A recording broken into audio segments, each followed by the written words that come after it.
La Bible révèle que la fin de toute chose est proche et que Dieu appelle tout homme à pouvoir se réjouir de la seconde venue de Jésus-Christ.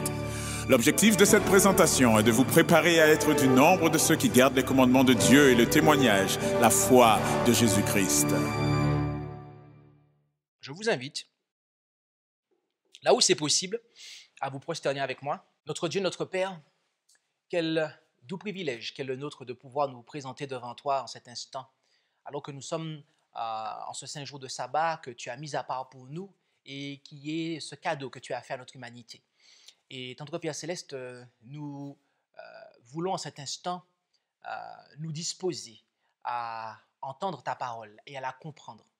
Et alors pour cela, nous te demandons de bien vouloir toucher nos cœurs, que toute distraction, qu'elle soit physique, psychologique, de quelque nature qu'elle soit, puisse être supprimée, annulée au nom de Jésus, afin que ton peuple puisse recevoir la nourriture dont il a besoin pour ce temps-ci. Et je te prie pour ton serviteur, Père, touche ses lèvres, touche son intelligence, touche toutes les parties de son être qui seront en activité durant cette heure pour délivrer le message à ton peuple, afin que tu sois glorifié en toutes choses et que ton nom soit exalté. Et c'est en Jésus, Père, que nous t'en prions et pour ta gloire. Amen. Je vous invite à vous rendre avec moi dans notre texte de base qui se trouve en 2 Pierre, chapitre 1, verset 12, où nous lisons « C'est pourquoi je ne négligerai pas de vous rappeler sans cesse ces choses, quoique vous les sachiez et que vous soyez affermis dans la vérité présente. » La vérité présente. Tel est le thème de cette présentation. Le terme traduit par présente dans 2 Pierre 1, verset 12, vient du grec par émi, lequel est ici conjugué au présent et à la voix active. En grammaire, la voix active exprime que le sujet est celui qui accomplit l'action décrite par le verbe. Je reprends. En grammaire, qui est un domaine de la langue française, d'accord, de la langue tout simplement, parce que la grammaire n'existe pas que en français, mais le mot grammaire est français, donc ça s'applique à la langue française, d'accord. En anglais, c'est grammar, ok. En grammaire, la voix active exprime que le sujet est celui qui accomplit l'action décrite par le verbe. Et donc, appliqué à ce verset, nous comprenons qu'il s'agit en réalité de la vérité qui est présente. Considérons cette définition du Robert Dictionnaire de présent. Qui existe, se produit à un moment, à l'époque où l'on parle, ou dont on parle, les circonstances présentes, actuelles, l'instant présent. Lorsqu'on parle de vérité présente, il ne s'agit pas tellement de la vérité qui avait été mise au placard et que l'on nous présente, mais plutôt de la vérité qui nous concerne dans le présent, c'est-à-dire qui existe ou se produit dans le présent. La vérité à laquelle Pierre se référait ici était l'ensemble de l'enseignement chrétien dans lequel les croyants avaient été instruits et, bien évidemment, qu'ils croyaient, auquel ils adhéraient. En Éphésiens, chapitre 1, verset 13, nous lisons « En lui, vous êtes aussi, après avoir entendu la parole de la vérité, l'évangile de votre salut, et avoir cru en lui, vous avez été scellés du Saint-Esprit qui avait été promis. » D'accord? Donc, remarquez qu'il nous parle ici le fait d'avoir entendu, d'accord, la parole de la vérité, l'évangile de votre salut. Mes amis, il faut bien comprendre quelque chose. La vérité présente, c'est l'évangile. Je ne sais pas si vous entendez ce que je suis en train de vous dire, mes amis, mais notez bien ça dans un coin de votre esprit, mes amis. La vérité présente, ce n'est pas quelque chose de moins que l'évangile.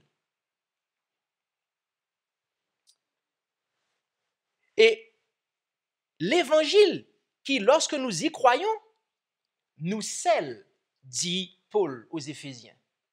Donc, notez aussi que le scellement est rattaché ou dépend du fait d'accepter la vérité présente. OK? Et vous pouvez aussi comparer avec Colossiens 1, verset 5 et 1 Thessaloniciens 2, verset 13. Le présent des 12 apôtres qui vécurent il y a près de 2000 ans est pour nous le passé. Et notre présent était pour eux le futur. La vérité qui nous concerne, alors, est-elle exactement la même que celle qui les concernait? Étant donné qu'il est celui qui annonce la parole de Dieu, toutes les vérités, mes amis, habitent en Jésus-Christ. En Jean chapitre 1, verset 14, nous lisons « Et la parole a été faite chair et a habité parmi nous pleine de grâce et de vérité. Et nous avons contemplé sa gloire, une gloire comme celle du Fils unique venu du Père. » Et c'est pour cela que Jésus dit qu'il est la vérité. En effet, en Jean 14, verset 6, Jésus lui dit « Je suis le chemin, la vérité et la vie. Personne ne vient au Père que par moi. » La bonne doctrine, c'est-à-dire l'enseignement pur, a pour objectif de nous rapprocher de Christ par une révélation claire de sa personne et de son œuvre. En Éphésiens chapitre 4, verset 20, « Mais vous, ce n'est pas ainsi que vous avez appris à connaître le Christ, déclara l'apôtre Paul aux Éphésiens. » Donc, ils avaient appris à connaître le Christ. Ce qui montre que l'enseignement, comme je le disais précédemment, a pour objectif de nous apporter une compréhension, une révélation claire de la personne de Christ et de son œuvre. Et Paul nous dit aussi que, en Hébreux 13, verset 8, Jésus-Christ est le même hier et aujourd'hui et pour l'éternité. Et pour l'éternité. Notez que Paul ne dit pas que Jésus-Christ fait la même chose hier, aujourd'hui et demain, mais qu'il est le même. Qu'il est le même. Mes amis, être et faire sont deux choses différentes. Il y a 5 ans, j'étais Jean-Christophe Bolotte. Aujourd'hui encore, je suis Jean-Christophe Bolotte. Et demain, si Dieu me prête vie, je serai encore Jean-Christophe Bolotte. Merci Hélène. Mais voyez-vous, il y a 5 ans, j'œuvrais en tant que géomètre topographe. Alors qu'aujourd'hui, j'œuvre dans le ministère de la prédication de la parole de Dieu en tant que pasteur et évangéliste. Et demain, si Dieu me prête la vie, j'aspire à continuer dans cette œuvre. Je suis la même personne, mais je n'occupe pas la même fonction il y a 5 ans et aujourd'hui. Et c'est ce qu'il en est pour Jésus-Christ, mes amis. Il a toujours été, est et sera toujours le Fils de Dieu. Mais il fut un temps où, avant de venir sur terre, il n'avait pas la nature humaine. En Hébreux 10, verset 5, nous lisons « C'est pourquoi Christ, entrant dans le monde, dit « Tu n'as point voulu de sacrifice ni d'offrande, mais tu m'as formé un corps. » Donc, quand il est entré dans le monde, il a eu la nature humaine. Mais avant, il n'avait pas la nature humaine. Donc, il y a bien eu un temps où il n'avait pas la nature humaine et un temps est venu où il l'a eu, en fait. D'accord? Il fut un temps où il vécut personnellement sur terre. En Jean 10, verset 23, comme Jésus se promenait dans le temple au portique de Salomon. Mes amis, il fut un temps où Jésus se promenait dans le ciel. Mais il fut un temps où il se promenait sur terre. D'accord? Il fut aussi un temps où il était mort. Jean 19, verset 30. Et quand Jésus eut pris le vinaigre, il dit, tout est accompli. Et ayant baissé la tête, il rendit l'esprit, mes amis. Ce qui signifie en d'autres termes qu'il mourut en fait. Il fut aussi un temps où il ressuscita des morts.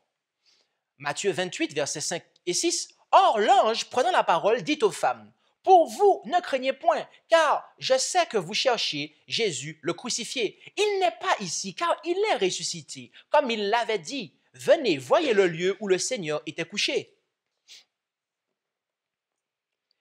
Il fut un temps où il monta au ciel. En Acte 1, versets 9 à 11, nous lisons, « Et après qu'il eut dit ces paroles, il fut élevé pendant qu'ils le regardaient, et une nuée le déroba à leurs yeux. Et comme ils avaient les yeux attachés au ciel pendant qu'ils s'en allaient, deux hommes se présentèrent à eux en vêtements blancs et leur dirent, « Hommes galiléens, pourquoi vous tenez-vous là à regarder au ciel? Ce Jésus qui a été enlevé d'avec vous dans le ciel reviendra de la même manière que vous l'avez vu monter au ciel. » Mais à l'heure où nous parlons, Jésus est-il sans la nature humaine? Est-il toujours personnellement sur la terre? Est-il toujours mort? Est-il en train de ressusciter? Est-il en train de monter au ciel? Non. Il est toujours la même personne, mais il n'est pas dans la même situation et n'occupe pas la même fonction. Par conséquent, la vérité qui est active comme Jésus, car Jésus est la vérité, d'accord? Mais quand je dis la vérité qui est active comme Jésus, je parle de l'enseignement en fait, qui nous rapporte à Christ, eh bien, aura pour notre temps des caractéristiques différentes et ou supplémentaires à celles d'hier, car la vérité présente se rapporte à l'œuvre et au ministère exercé par le Christ dans le présent. Je reprends cela.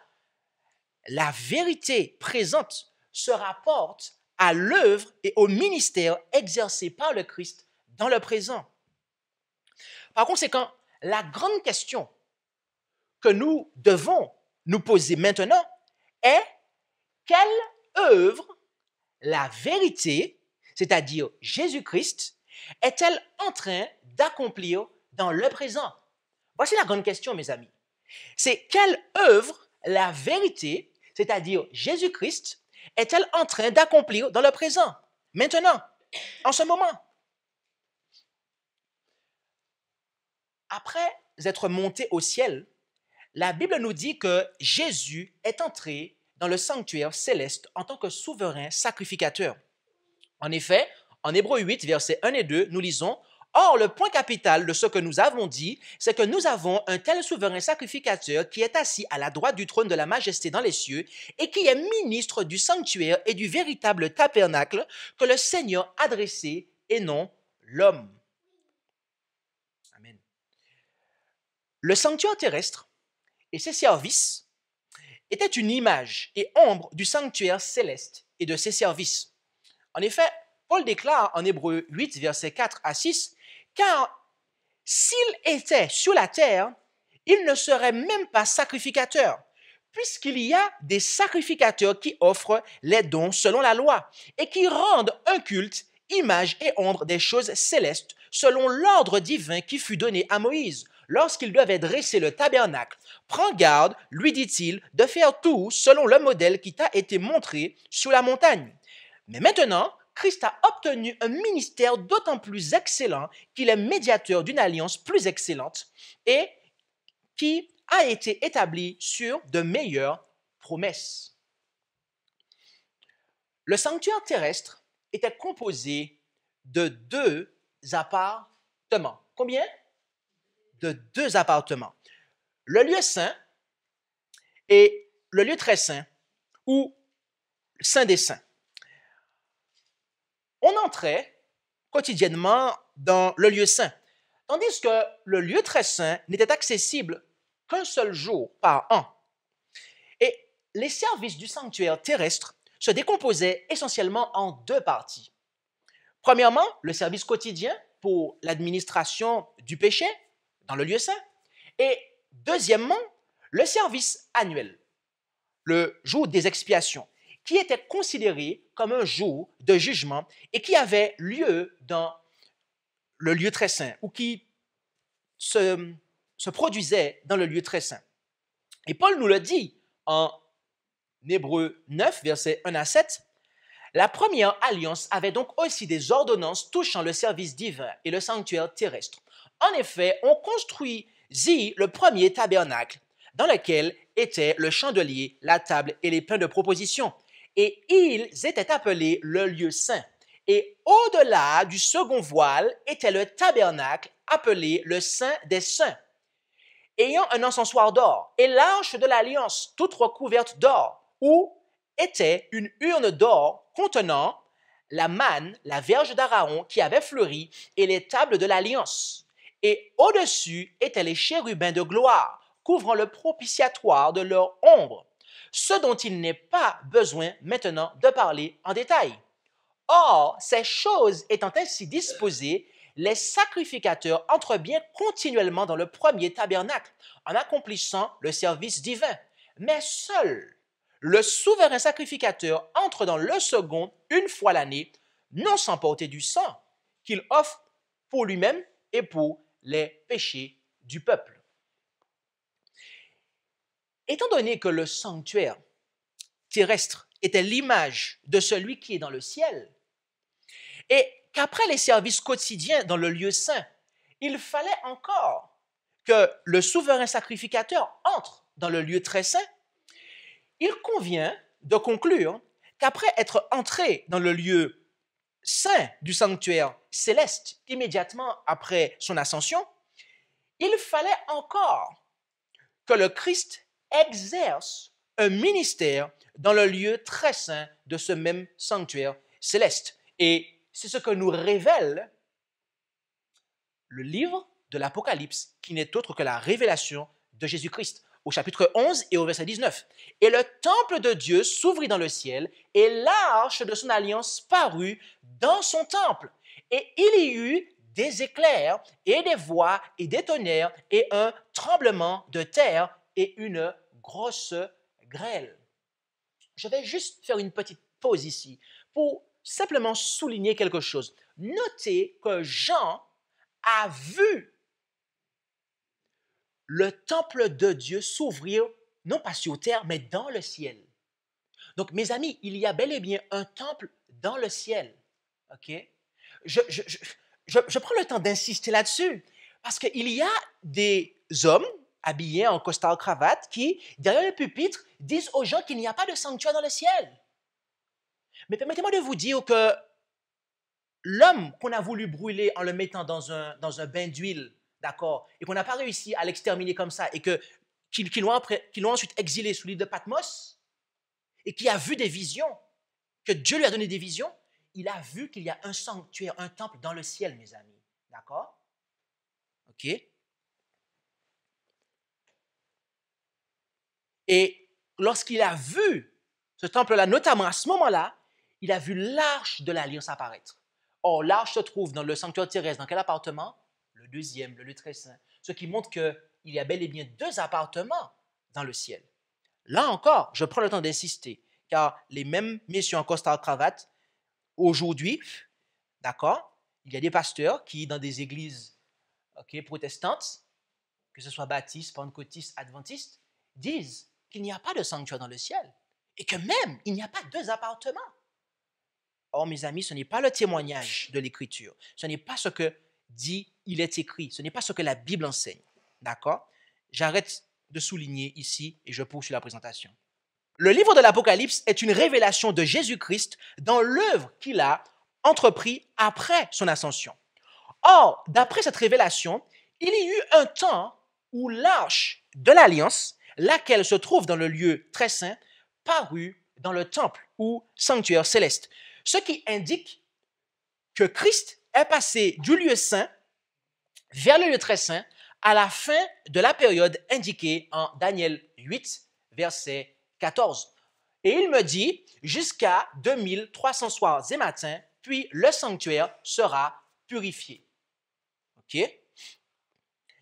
La raison pour laquelle cette période de temps est une prophétie symbolique s'appliquant à l'ère chrétienne est que le souverain sacrificateur terrestre entrait une fois par an dans le lieu très saint, c'est-à-dire tous les 360 jours, ce qui est la durée d'une année juive.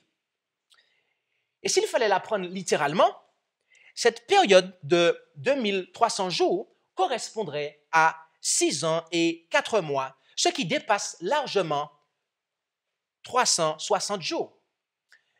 Mais selon la règle d'interprétation contenue en Nombre 14, verset 34 et Ézéchiel 4, verset 6, nous savons qu'un jour prophétique équivaut à une année littérale, c'est-à-dire 360 jours dans le calendrier hébraïque.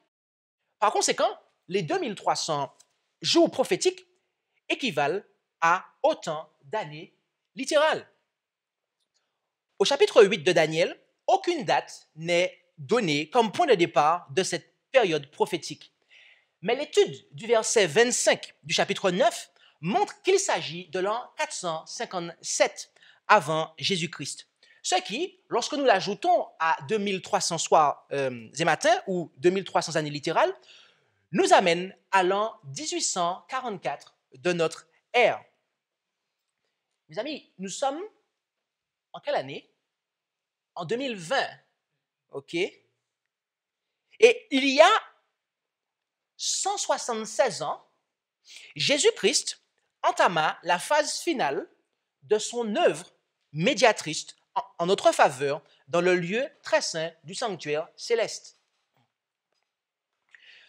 L'objectif de l'œuvre qui se faisait dans le service quotidien fut décrit comme suit en Lévitique 4, versets 27, 28 et 35. Si c'est quelqu'un du peuple qui a péché par erreur en faisant contre l'un des commandements de l'Éternel ce qui ne doit pas se faire, et qu'il se rende coupable, lorsqu'on lui aura fait connaître le péché qu'il a commis, il amènera pour son offrande une chèvre, une femelle sans défaut pour le péché qu'il a commis.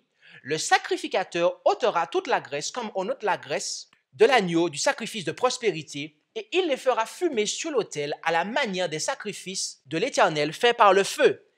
Ainsi, le sacrificateur fera quoi? L'expiation pour cet homme et le péché qu'il a commis. Et il lui sera quoi? Il lui sera pardonné, est-il écrit. Donc, notez que l'objectif ici, c'était de faire une expiation qui pourvoyait au pardon des péchés. OK?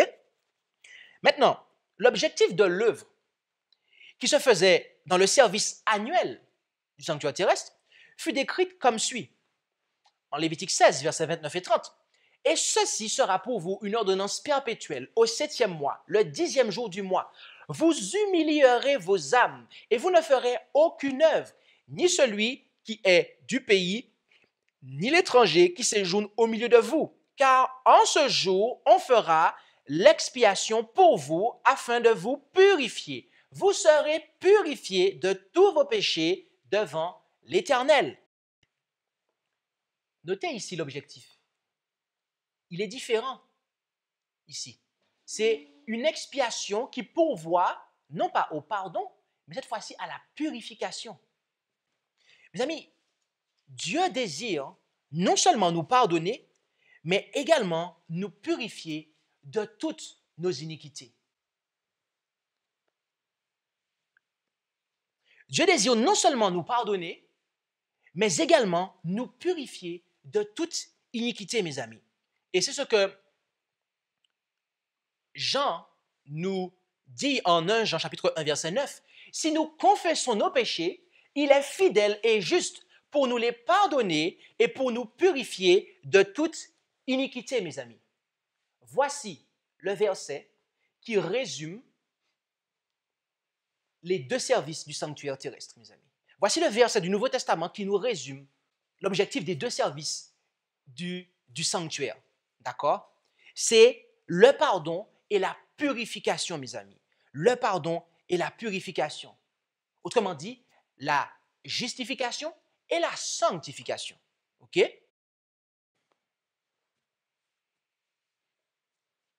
Notez bien cela, hein? C'est l'objectif de Dieu. C'est l'objectif du plan du salut, mes amis. Il y a deux parties, pardon et purification. En plus du temple céleste, il y a encore un temple terrestre aujourd'hui. Vous savez ça? 1 Corinthiens 3, versets 16 et 17. Ne savez-vous pas que vous êtes le temple de Dieu et que l'Esprit de Dieu habite en vous? Si quelqu'un détruit le temple de Dieu, Dieu le détruira, car le temple de Dieu est saint et vous êtes ce temple. Pasteur Boulotte, tu me dis que je vais être détruit, que Dieu va me détruire si je ne respecte pas mon corps qui est son temple. Oh non, je ne t'ai rien dit, mon frère, ma soeur. C'est Dieu qui te l'a dit. Que tu es le temple du Saint-Esprit, tu es le temple de Dieu dans lequel il désire habiter par son esprit. C'est pour cela que Dieu nous demande, à toi comme à moi, de prendre soin de ce temple. D'accord? Il désire le purifier.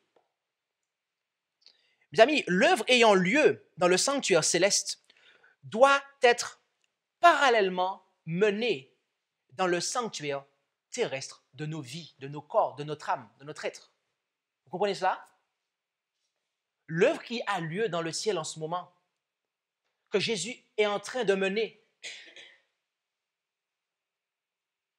la vérité qui est présente en ce moment dans le ciel, mes amis, doit aussi être présente dans ma vie.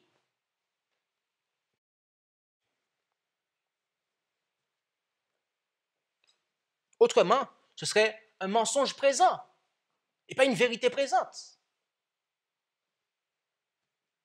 Combien d'entre nous veulent un mensonge présent? Oh, personne. Très bien. Alors, mes amis, nous devons être très attentifs. 1 Corinthiens 3, verset 31. Soit donc que vous mangiez, soit que vous buviez, ou que vous fassiez quelque autre chose, faites tout pour la gloire de Dieu. Notez qu'il n'est pas dit ici que la quantité que vous mangez.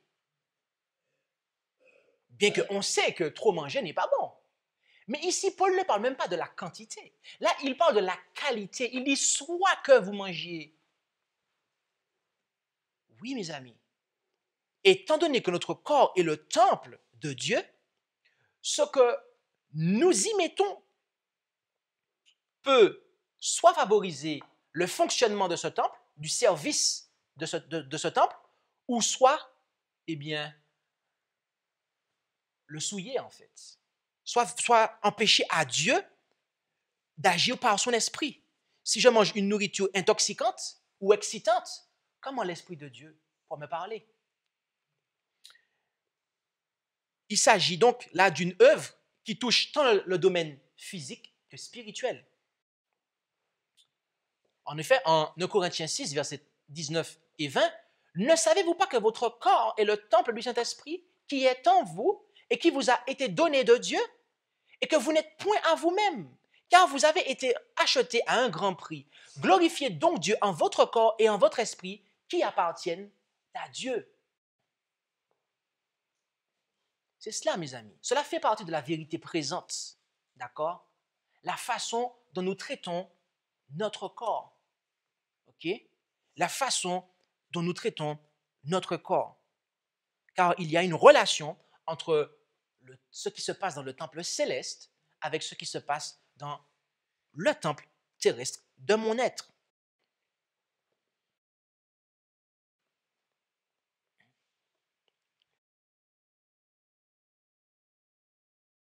Or, le fait que Christ se trouve à l'endroit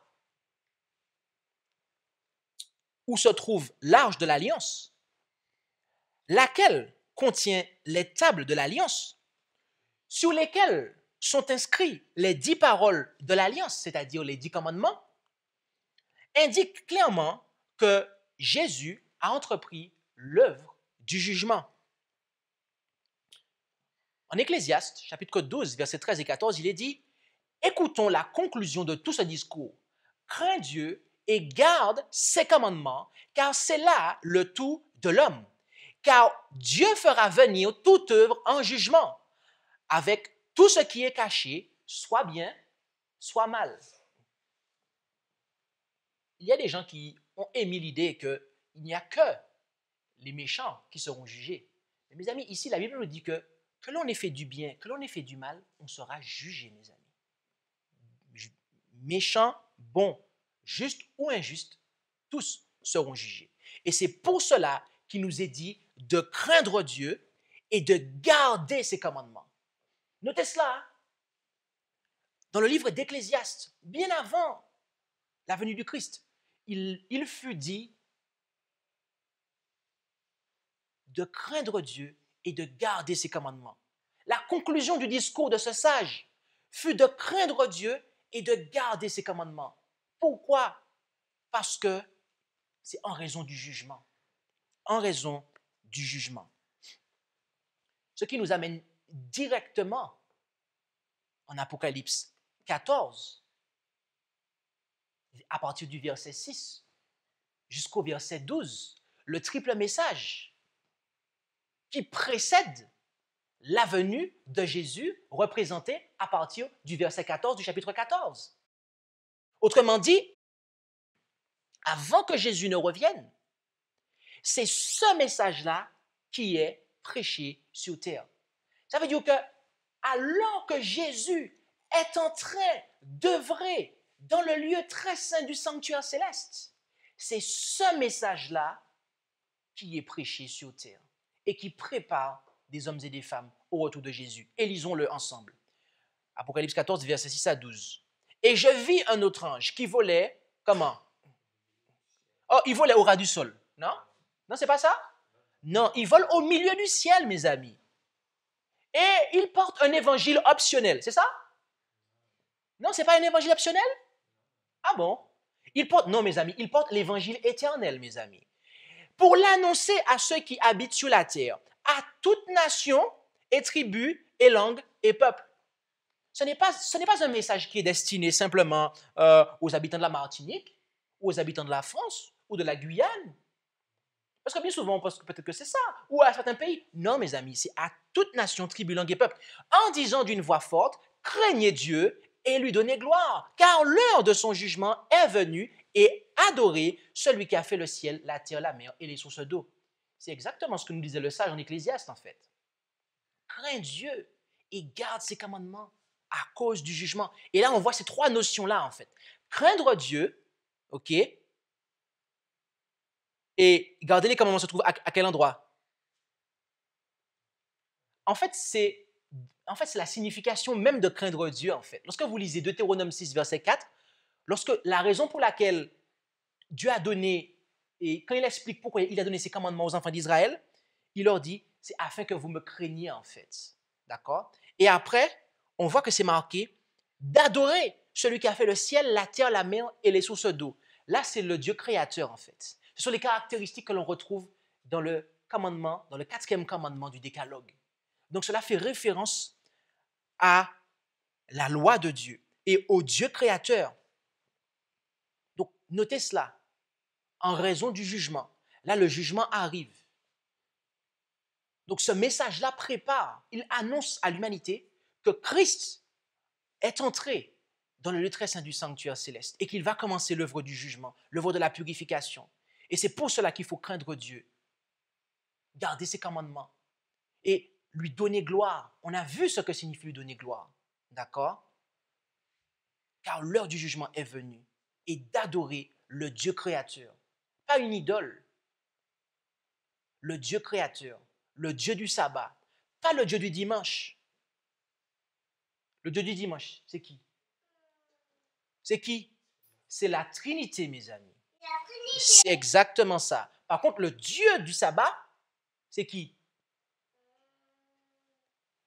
C'est le Père, mes amis, le Père qui a tout créé par Jésus, son Fils. Et c'est pour ça que Jésus est le maître même du sabbat. D'accord? Donc, le premier ange nous dévoile tout ça. Et ça, c'est l'évangile éternel, mes amis. Ce message-là, normalement, aurait dû suffire. Ce message-là devrait normalement suffire. Mais malheureusement, il y a des gens qui ne l'ont pas accepté. Et c'est pour cela que Dieu a envoyé un deuxième message au verset 8. Et un autre ange le suivit en disant, elle est tombée, Babylone la grande ville, parce qu'elle a abreuvé toutes les nations du vin de la fureur de son impudicité. Ce message s'adresse aux croyants, autrement dit aux églises qui ont rejeté le message du premier ange. Et jusqu'à présent, mes amis, et permettez-moi de vous le dire avec puissance et force, sans broncher, que ce message encore s'applique à toute église qui rejette le message du premier ange, qui est l'évangile éternel. C'est-à-dire que les églises, mes amis, qui refusent de craindre Dieu, refusent de garder ses commandements et de lui donner gloire, et qui n'en ont qu'à faire du message du commencement du jugement. Le message lié au sanctuaire, d'accord? Jugement, purification. Et qui n'adorent pas le Dieu créateur. Mes amis, Dieu a dit depuis 1844 que c'est Babylone. Le verdict a déjà été donné, mes amis. Le verdict a déjà été donné. Et Dieu ne change pas. Et ces églises-là, qui sont dans cette condition de Babylone, elles vont mettre en place, ces églises protestantes-là, elles vont se liguer de manière à servir les desseins de l'Église de Rome.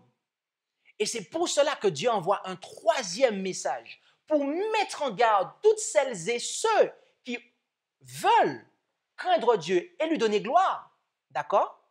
Pour leur dire de faire très attention, pour donner un dernier avertissement. Car il y a deux catégories maintenant. Ceux qui acceptent le message du premier ange et ceux qui refusent ce message et qui deviennent Babylone. À ce moment-là, il y a deux catégories. Et là, Dieu envoie un dernier message pour bien avertir, pour avertir toutes celles et ceux qui, consciemment ou inconsciemment, se sont rangés du mauvais côté, pour leur dire de faire très attention. Et il les met en garde, d'accord? À partir du verset 9. Et un troisième ange les suivit en disant d'une voix forte, si quelqu'un adore la bête, c'est-à-dire la papauté, et son image, autrement dit, ce protestantisme apostat, ce faux prophète-là, d'accord, qui sert les desseins de la bête, et s'il en prend la marque au front, la marque, c'est la loi du dimanche, au front, c'est-à-dire consciemment, ils y croient, d'accord, ils sont d'accord avec l'enseignement, ou à la main, c'est-à-dire qu'ils ne sont pas d'accord, mais ils le font juste pour des intérêts matériels, juste pour pouvoir avoir leur subsistance. Ok? Il boira aussi du vin de la colère de Dieu, du vin pur préparé dans la coupe de sa colère, et il sera tourmenté dans le feu et le soufre en présence des saints anges et de l'agneau. Et la fumée de leur tourment montera au siècle des siècles, et ils n'auront aucun repos, ni le jour, ni la nuit, ceux qui auront adoré la bête et son image, et quiconque aura pris la marque de son nom. C'est ici la patience des saints. Ce sont ici ceux qui gardent les commandements de Dieu et la foi de Jésus. Voilà, mes amis, le message de préparation. Le message de préparation qui va de pair et qui est destiné à préparer sur terre un peuple pour le retour de Jésus. C'est le message qui doit être proclamé sur terre alors que Jésus est en train d'œuvrer au ciel. C'est le message le dernier message qui doit être annoncé sur terre alors que Jésus est en train d'accomplir la phase finale de son œuvre, mes amis. C'est la vérité présente. C'est la vérité présente, mes amis. Ce sont les enseignements qui sont destinés à préparer un peuple au retour de Jésus, à le mettre en garde contre toutes les séductions de Satan. Voilà la vérité présente, mes amis. J'aimerais que nous puissions considérer quelques déclarations de l'inspiration ensemble.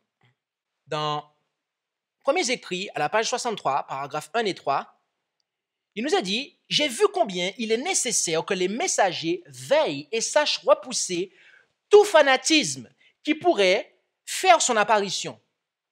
Satan nous attaque de tous les côtés. Si nous ne veillons pas, si nous ne discernons pas ses pièges, si nous ne revêtons pas toute l'armure de Dieu, les dards enflammés du malin nous atteindront. » Il y a de nombreuses vérités dans la parole de Dieu, mais c'est de la vérité présente que le troupeau a besoin aujourd'hui. J'ai vu le danger que couraient les messagers en se détournant de certains points importants de la vérité présente pour insister sur des sujets qui n'ont pas pour but d'unir le troupeau et de sanctifier l'âme. Satan profitera de tous les avantages possibles pour faire du tort à la cause. Mais des sujets comme le sanctuaire, en rapport avec les 2300 jours, les commandements de Dieu et la foi de Jésus expliquent très bien le passé du mouvement adventiste. Ils montrent ce que nous croyons, affermissent la foi de ceux qui doutent et donnent de la certitude à la gloire future. J'ai vu fréquemment que c'était là les sujets principaux sur lesquels les messagers devaient insister. Notons ensemble ce que la messagère déclara ici. C'est de la vérité présente dont nous avons besoin, déclara-t-elle.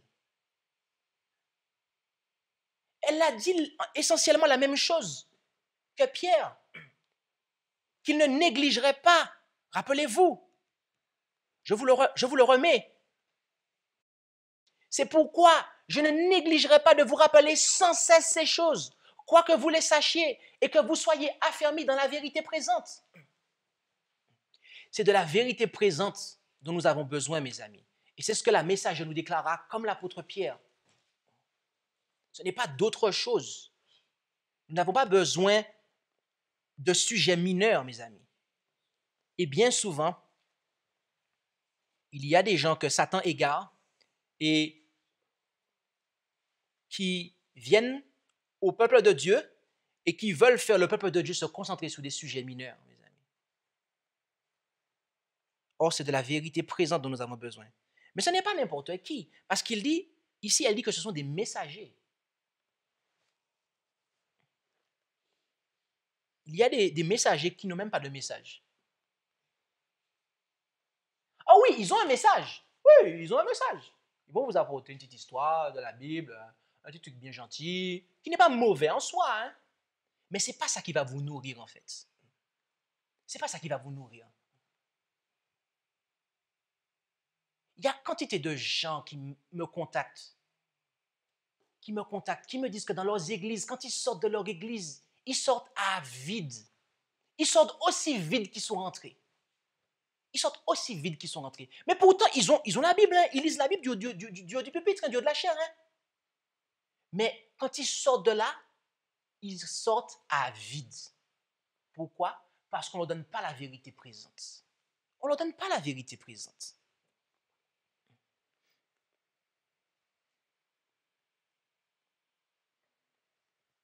On ne leur prêche pas le sanctuaire dans les églises protestantes, baptistes, pentecôtistes, adventistes du 7e jour moderne. On ne leur prêche pas ces sujets-là, le sanctuaire, les 2300 soirs et matins, les commandements de Dieu, la foi de Jésus. Vous allez me dire, qu'est-ce que tu racontes là? Ah oui, non, qu'est-ce que tu racontes là? C'est marqué dans les croyances fondamentales. Ah bon? Présentez-moi un pasteur qui a fait une étude complète sur les commandements de Dieu et qui a détaillé ça à l'église. Présentez-moi un pasteur dans la dénomination qui a fait une étude complète sur la foi de Jésus et qui a détaillé ça à l'église, mes amis. Dans la dénomination, je parle, hein, ok?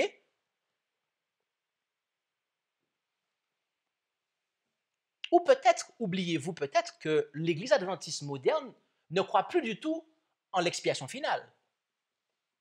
Ça, c'est un fait, mes amis. tout comme l'Église pentecôtiste, baptiste, malheureusement, l'organisation adventiste moderne ne croit plus en l'expiation finale. Autrement dit, l'organisation moderne a rejeté la vérité présente. Je le dis haut et fort, ça va gêner certains, encore une fois. Il y en a qui vont être fâchés avec moi, qui vont encore m'accuser de plein de choses, qui vont m'accuser d'être un gourou, qui vont m'accuser de plein de choses. Mais il n'y a pas de souci. Moi, je vais vous dire un truc franchement. Je suis très content qu'ils m'appellent gourou. En fait, ça ne me pose pas de problème, en fait. Pourquoi? Parce que je les appelle faux bergers. Donc, ils peuvent m'appeler gourou. C'est équitable. Voilà. Je les appelle faux bergers et ils m'appellent gourou. OK? On leur dit ce que Dieu nous dit de leur dire, Babylone, et eux, ils nous disent ce que l'ennemi leur dit de nous dire. Vous êtes une secte. Il n'y a pas de souci. Mais la secte de Jésus que vous appelez, elle s'appuie sur la Bible. D'accord? Voilà. La Bible est l'esprit de prophétie. D'accord? Et l'esprit de prophétie chez nous, ce n'est pas dans des placards. D'accord? On le sort et on le lit au peuple et on explique au peuple ce que ça signifie et on ne rejette aucun passage. Que personne ne vienne dire que Jean-Christophe Boulotte rejette un passage de l'esprit de prophétie. Jamais vous ne verrez ça, mes amis. Tant que Dieu me prête la vie et je le supplie de m'aider, je ne veux pas le faire et je ne le ferai pas. Au nom de Jésus, mes amis. Au nom de Jésus.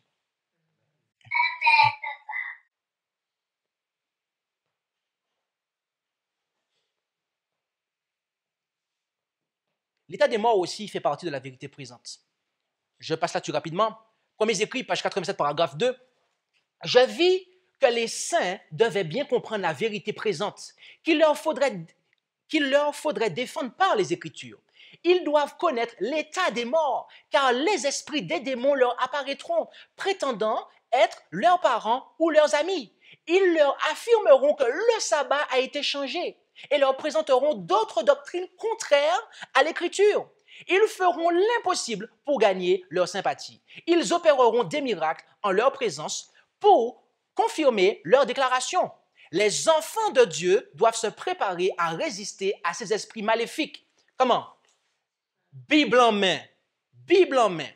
Qu'ils comprennent que les morts ne savent rien et que ces esprits qui leur apparaissent ne sont autres que des esprits de démons. Nous ne devons pas nous laisser distraire par ce qui nous entoure, mais être occupés par quoi? Par la vérité présente, afin de pouvoir donner les raisons de notre foi. Il nous faut la sagesse d'en haut pour triompher de l'erreur et des séductions du diable.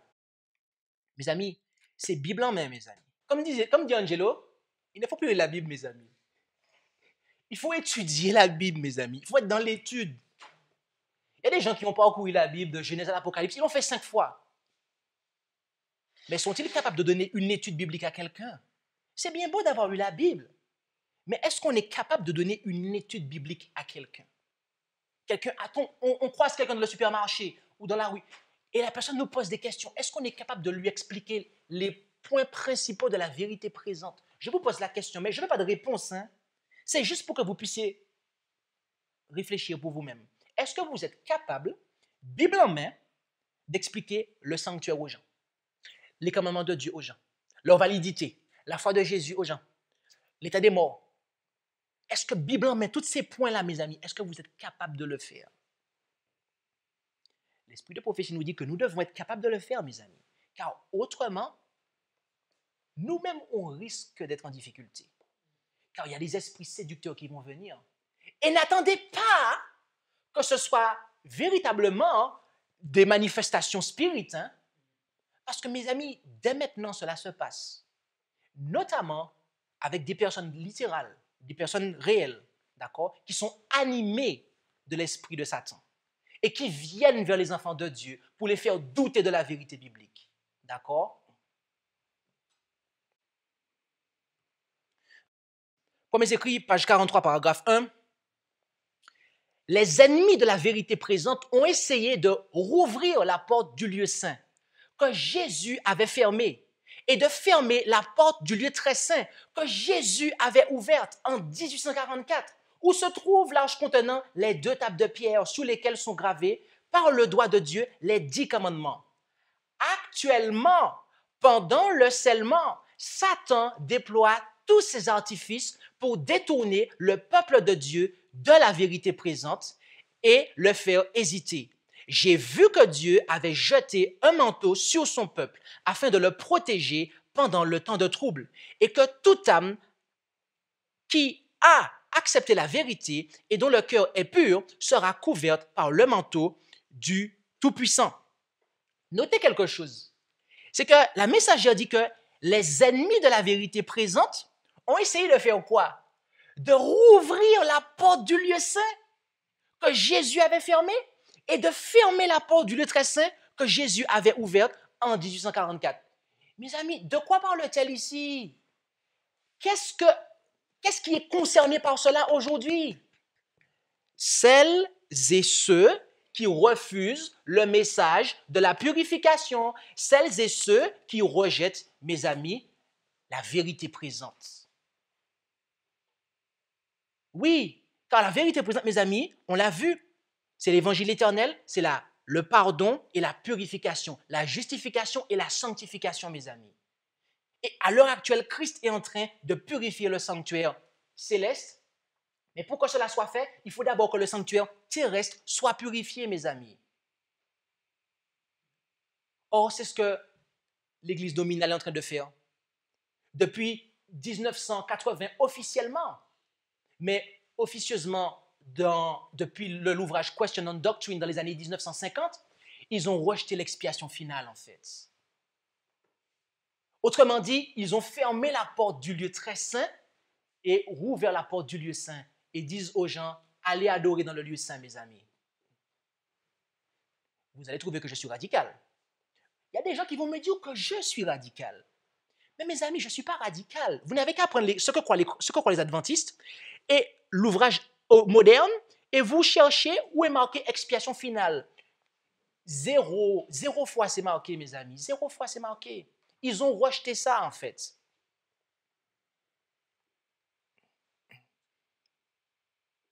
Ne me dites pas que je suis radical.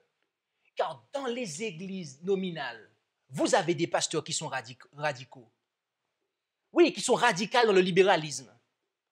Et qui disent qu'il n'y a pas de sanctuaire. Et qui vont même, il y a une sœur m'a dit qu'ils ont même fait un vote pour savoir si les gens croyaient dans le sanctuaire et personne n'a levé sa main. Et il n'y avait que la sœur qui avait levé sa main pour dire qu'elle croyait dans le sanctuaire. Un pasteur de l'organisation adventiste moderne a fait un vote pour savoir si les gens croyaient dans le sanctuaire. Ils ne croient plus dans le sanctuaire. Et cela est manifeste. Ne pas le reconnaître, c'est être malhonnête. Je vous le dis sincèrement. Ne pas l'admettre, c'est être malhonnête, mes amis.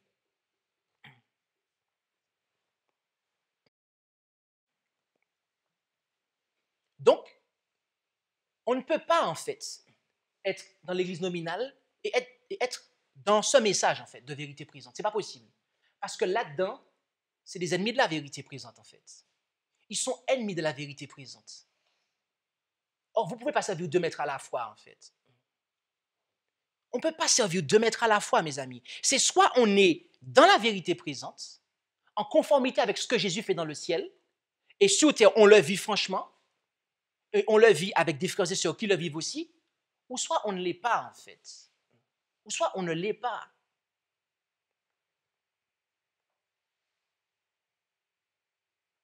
Mon frère, ma sœur, toi qui écoutes ma voix en ce matin, quelle que soit l'organisation religieuse de laquelle tu es membre, et je précise de laquelle tu es membre, sache que Jésus t'a dit que tu ne peux pas servir 2 maîtres à la fois. Tu ne peux pas servir 2 maîtres à la fois. C'est soit tu le suis, lui, l'agneau, partout où il va, et en ce moment, il est dans le lieu très saint du sanctuaire céleste, et il fait l'expiation finale, et donc cela signifie que toi aussi, dans ta vie, tu dois mener l'expiation finale dans ta vie, et tu dois marcher en conformité avec l'expiation finale, ce qui implique que tu te sépares d'une organisation religieuse qui ne croit pas en l'expiation finale, ou tu ne veux pas le suivre. Et à ce moment-là, il est normal que tu décides de rester là où tu es. dans l'église baptiste, dans l'église pentecôtiste, l'église catholique, l'église adventiste du 7e jour moderne, qui ne croient pas à l'expression finale, qui ne croient plus à la vérité présente.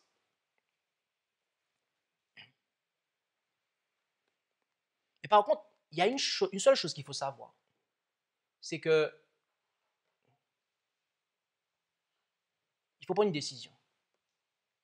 Ton Dieu t'a dit de prendre une décision. Si c'est l'Éternel qui est Dieu, servez-le.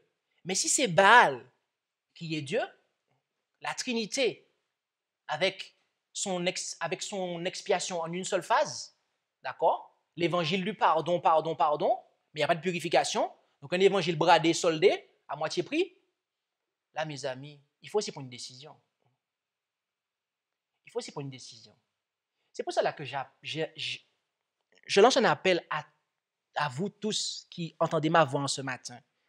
Vous tous qui êtes encore membres de l'organisation, de quelque organisation qui rejette la vérité présente, dont l'organisation adventiste, d'accord? Je vous invite à prendre une position, d'accord? Parce qu'il y a quelques minutes, j'envoyais un message aux inconnus bien connus qui sont sous la ligne le soir et qui veulent faire déplacer le message.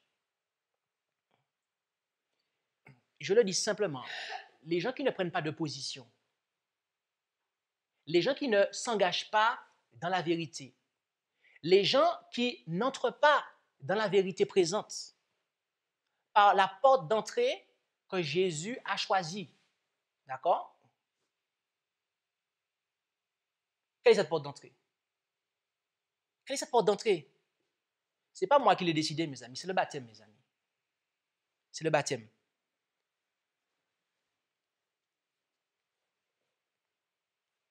Nous respectons votre choix, mais respectez le choix de l'Église de Dieu dans la vérité présente aussi. Personne ne vous force et personne ne nous forcera non plus. Nous suivons Jésus et son enseignement et nous voulons continuer à le faire dans l'humilité, dans la vérité. Mais nous ne vous forçons pas à rester dans vos péchés et vous ne nous forcerez pas non plus à nous détourner du sentier étroit de la parole de Dieu, de la vérité présente. Mais en tout cas, je le dis, et il y a une porte d'entrée, d'accord? Une porte d'entrée pour sortir de Babylone et pour entrer dans la vérité présente, et c'est le baptême. Et ça, je le dis. Et il n'y a pas d'exception. Il n'y a pas d'exception. Premiers écrits, page 47, paragraphe 1. Dieu m'a montré qu'il donnait à son peuple une coupe amère à boire, afin de le purifier. C'est un breuvage désagréable, mais qui le sera bien davantage si nous murmurons. Nous devrons alors en absorber un autre si le premier n'a pas produit l'effet voulu sous le cœur. Et si le second ne réussit pas, il faudra en absorber un autre jusqu'à ce qu'il produise l'effet désiré. Sinon, nous resterons impurs.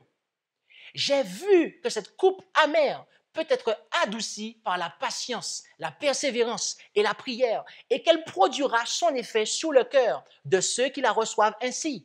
Alors Dieu sera honoré et glorifié.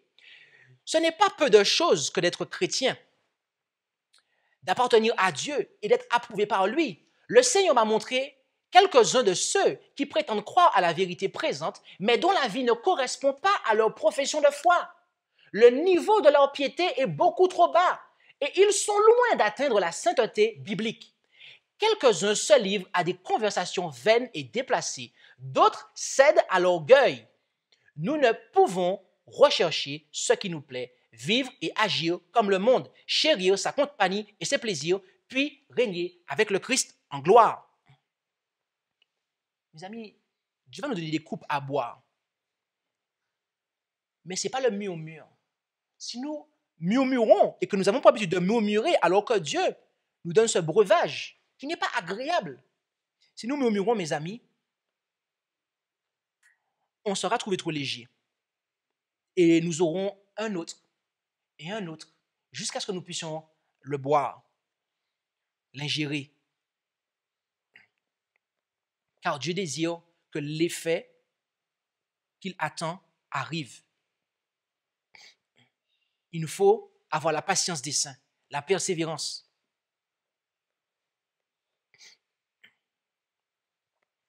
Avoir l'approbation de Dieu. Encore un autre point. Premiers écrits, page 49, paragraphes 1 et 2. J'ai vu que de pauvres âmes qui se mouraient parce qu'elles ne connaissaient pas la vérité présente et que quelques-uns de ceux qui y prétendaient y croire les laissaient périr. Comment? En retenant les moyens nécessaires pour leur communiquer la parole de Dieu. J'en fus très peiné et je demandais à l'ange de m'épargner ce spectacle. J'ai vu que lorsque la cause de Dieu exigeait que l'on sacrifie ses biens pour la faire progresser, comme Jésus le demanda au jeune homme riche, Matthieu 19, versets 16 à 22, certains s'en allaient tout tristes. Ils ne se doutaient pas que bientôt leur richesse leur serait enlevée et que ce sera trop tard pour en faire le sacrifice afin de s'assurer un trésor dans le ciel. Puis je vis encore, le paragraphe 3, ceux qui n'étaient pas disposés à sacrifier les biens de ce monde pour sauver les pécheurs, en leur faisant connaître la vérité, alors que Jésus se tient encore devant le Père et offre son sang, ses souffrances et sa mort pour les sauver, tandis que des messagers du Seigneur attendent, prêts à leur communiquer la vérité pour qu'ils puissent recevoir le sceau du Dieu vivant. C'était dur pour quelques-uns de ceux qui prétendent croire à la vérité présente de donner aux messagers ne fût-ce qu'un peu de l'argent que Dieu leur a confié comme à des économes. Voilà un témoignage de la messagère du Seigneur par rapport à la vérité présente, toujours dans le contexte de la vérité présente.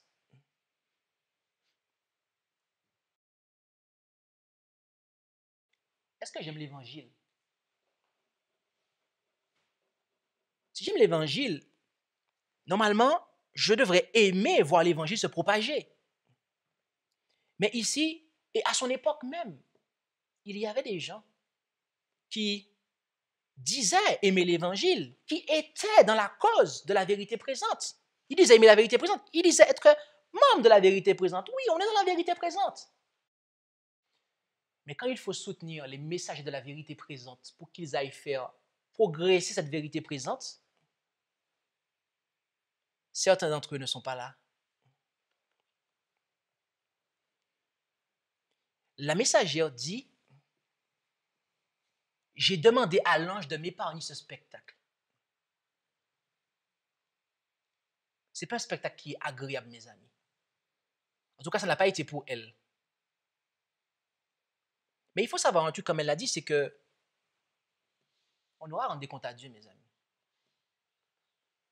Les richesses que je garde, que je n'ai pas envie de donner pour l'avancement de la vérité présente, bientôt, ces richesses vont rester sur mon compte en banque qui va être saisi. D'accord? Et je ne pourrai plus rien faire, en fait. Et cet argent que j'aurais mis de côté, parce que j'aurais voulu m'enrichir en volant Dieu, il va témoigner contre moi, en fait. Et j'aurais perdu mon trésor dans le ciel, mes amis. Des âmes périssent. Il y a des âmes qui périssent, mes amis, dit-elle. Parce que des soi-disant croyants dans la vérité présente ne soutiennent pas la vérité présente.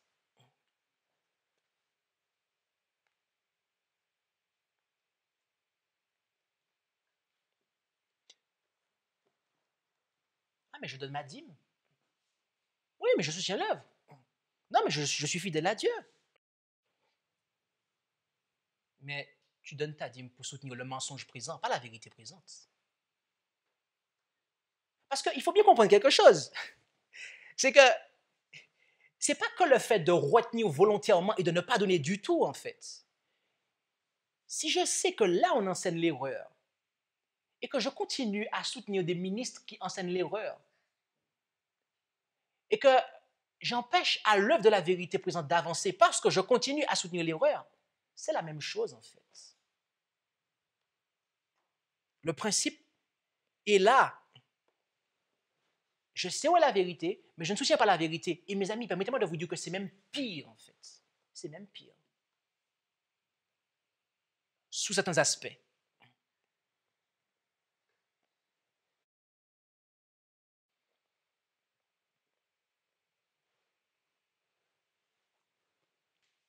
En conclusion, Nous savons que la vérité est présente dans le lieu très saint du sanctuaire céleste pour mener à bien l'œuvre de purification et de jugement. Nous savons maintenant où la vérité est présente. Nous savons maintenant, je dis bien, où la vérité est présente.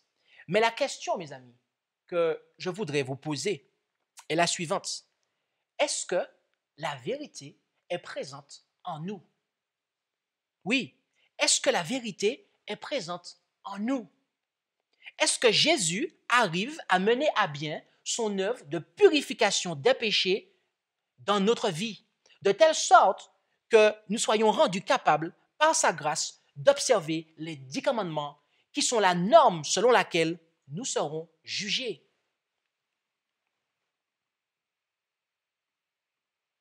En 1 Jean chapitre 2, verset 4, il est dit, « Celui qui dit « je l'ai connu » et qui ne garde point ses commandements est un menteur, et la vérité n'est point en lui. » Mes amis, je prie afin que nous ne soyons pas trouvés menteurs en professant le nom de Jésus, tout en désobéissant aux commandements de son Père. Puisse la vérité être présente en nous, selon qu'il est écrit en Galates 2, verset 20, « Je suis crucifié avec Christ. Et si je vis, ce n'est plus moi, mais c'est Christ qui vit en moi. Et si je vis encore dans la chair, je vis dans la foi au Fils de Dieu qui m'a aimé et qui s'est donné lui-même pour moi. » Voilà, mon ami, comment la vérité peut être présente en toi, en moi. C'est si le moi qui est chez toi meurt. Si notre moi, il meurt, à ce moment-là, Christ peut apparaître. Christ qui est le chemin, la vérité et la vie, il peut apparaître et être présent en chacun d'entre nous. Telle est ma prière, mes amis, pour chacun d'entre nous. Puisse la vérité présente, eh bien, être en nous. Puissions-nous vivre cette vérité présente et que Christ, l'espérance de la gloire, soit en nous. Amen. Je vous invite à la prière. Notre Dieu, notre Père, nous te remercions pour ta parole qui est une lampe à nos pieds et une lumière sur notre sentier. Merci pour la vérité présente, Seigneur. Merci pour Christ que tu nous as donné et qui en ce moment même œuvre dans le lieu très saint du sanctuaire céleste et est en train d'accomplir la phase finale de son œuvre médiatrice en notre faveur.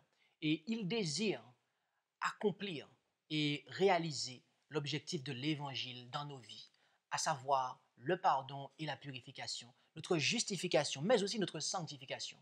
Et Père, nous voulons de cet Évangile complet, entier, le seul, l'éternel.